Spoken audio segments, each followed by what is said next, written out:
We are now joined by the winner of tonight's Digital Ally 400, driver of the number 2 Worth Ford, Brad Keselowski, and crew chief Paul Wolfe. If you have a question, please raise your hand. We'll bring you a microphone. Please state your name and affiliation before the question. We'll go Brian, then Lee. Brian Starr with Speedway Media. Brad, I think at some point this season you said that Kansas would kind of determine on where this package would fit. So, how would you happy are you with the package, and then where do you think it will go for the rest of the season? Well, it's hard to say. I'm sorry, I never heard your name. There's a fan running. I can't hear hardly anything. Briar Starr with Speedway Media. Well, Briar, I think it's hard to say where it'll go, but I feel like the season breaks down into thirds, and maybe I'm repeating myself to some of the people in the room, but you have your first third, your second third, and then of course the final part with the playoffs. And with that in mind, Kansas is kind of to me a break point between the end of the first third of the season and the beginning of the middle stretch. And I think we really see things settle out by then. The West Coast swing at the start of the season, there's a lot of comes and goes, and trying to understand the rules and the new and all the engineering behind it is a little bit tough. But when we get to this part of the season, I think you really have to shine, because this is what you've got. So it's nice to be able to win right here today, and of course it's always nice to win, but in light of those thoughts or beliefs, I guess it's a good sign for us for sure. Go Lee, Bob, and then Jeff.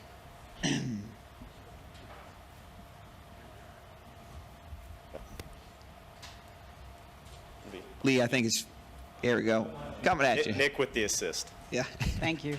Lee Spencer, RacingBoys.com. I'm just kind of curious where you came from, because you started fourth, but then you guys dropped back, and you were in attack mode over those last 26 laps. And was the car set up? I guess, Paul even, was the car set up for night? And, can you talk about that restart where you got 7 spots in 5 laps? Yeah, it was pretty cool. But no, I think Paul and the team, they made some great adjustments to the car. I was struggling a little bit before that, and with about 100 laps to go, roughly, the car really started to come together. Before that, I felt like I was kind of hanging on in that 10th to 15th place range, and we just worked on the car, or the team worked on the car. I sat in the driver's seat and watched. But they got it dialed in where it needed to be, and then I was able to be aggressive and make moves. So kudos to them. It was a tough night. I mean, we were off quite a bit to start the race, and I think to Brad's point, we're far enough along in the season now where it seems like a lot of guys are starting to figure out where they want to be. We won some races early in the season, and I think the mile and a half early in the year we were pretty strong. I think all the Penske cars were, but now you look, and the Stewart-Haas cars and the Hendrick cars are really strong. So it's a lot. None of these races are easy to win by any means, but it's tough right now. Tonight was a tough night, and you weren't going to get away with a car that was off a little bit, and that's where we were at the start of the race. Our balance wasn't right. We couldn't keep the throttle down, and we worked hard. It took a while. The car wasn't responding early on, and like Brad said, I think after the second stage or the final 100 laps, we finally got it tight enough where we were able to put some good laps together, and then it's just working the draft and all those things on the restarts, which we were able to do really well at the end. Bob? Bob Pockers, Fox Sports. I know there was some craziness that kind of jumbled the lineup, but there were 7 Chevys in the top 10. Do you view them as having improved at all, and do you see them as maybe a more of a factor as far as teams and teams to beat? The 88 the last 2 weeks has looked very, very strong. He looked, when I was behind him here today, very, very strong. I think they're definitely starting to hit their stride for sure, and we can't let our guard down. Go Jeff, Nick, Jerry. When you're chasing Bowman down like that, is it any different with this package than it would be in a more traditional package? Is the mentality the same? Or are you having to try to force him into a mistake more? How does that go? Yeah, I mean, it feels different in some ways, and it feels, Jeff, the same in others. I think I ran the last 20 or 30 laps wide open. And in a lot of ways, that's frustrating because, it felt like before, or at least when you were lifting, like there was something you could maybe do different. But when you're running wide open behind somebody and you can't make the pass, you're like, so it's frustrating. But on the other side, it actually is just a touch easier to pass in some ways too, because the draft helps pull you back to somebody and all those things. So it's just different. I don't know if there's a right or a wrong.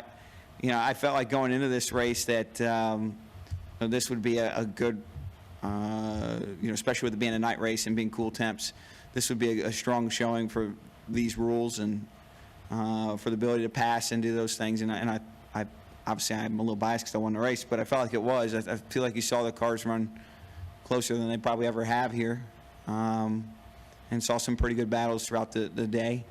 And that's definitely because of the rules package. It has its strengths and weaknesses, and if there's going to be a strength, it's going to be races like this, and I feel like it delivered. Nick? Nick Brownberg, Yahoo Sports. Given the racing that happened over the last 40 laps after the restarts, it sure feels like at some point at the end of the season, before the end of the season's over, someone's going to get wrecked throwing a block near the front of the field. Has Sure. the conversation surrounding blocks changed in terms of how you view blocking someone on the racetrack, and is that going to be simply how it is going forward? Well, I think, Nick, that it's the word block gets maybe used sometimes fairly, sometimes unfairly. I always feel like a block is when you move down in front of somebody who has a run that's fast enough to pass you. I don't think of blocking when you're switching lanes in front of a car that's slightly faster in order to get the draft off of them, because you can get a draft being in front of someone just like you can get a draft being behind someone. But it's hard because much like in your passenger car, you're making those judgments in split seconds, and you're using a mirror to do it, which naturally doesn't give you great vision, distorts your vision. And so when you make those moves, you don't always know if you're making it as a draft or if you're making it as a block. But you have to make it. If you don't, you're just going to easily get past. So, yeah, you're going to see some wrecks like that. That's just part and parcel with these kinds of rules, and another added challenge. Jerry? Jerry Jordan, KickingTheTires.net. This being your third one on the season, is this where you thought you'd be, where you expected to be as far as in the rankings so far? I don't really probably put it that way. I'm happy to have 3 wins at this point in the season. I'd be happier to have 4. I just want to make the most out of each and every weekend, each and every opportunity, and the chips will fall where they fall from there. When you're on the track like that, it's crazy as it was from your position behind the wheel. What was going through your head in those closing laps? Like you said, you passed Bowman, you made Just some box trying moves. to create an opportunity and capitalize on it. And I had a little run on Alex entering turn 1, and he moved down to cover it. And when he did so, he was just slightly out of balance, and I was able to pounce.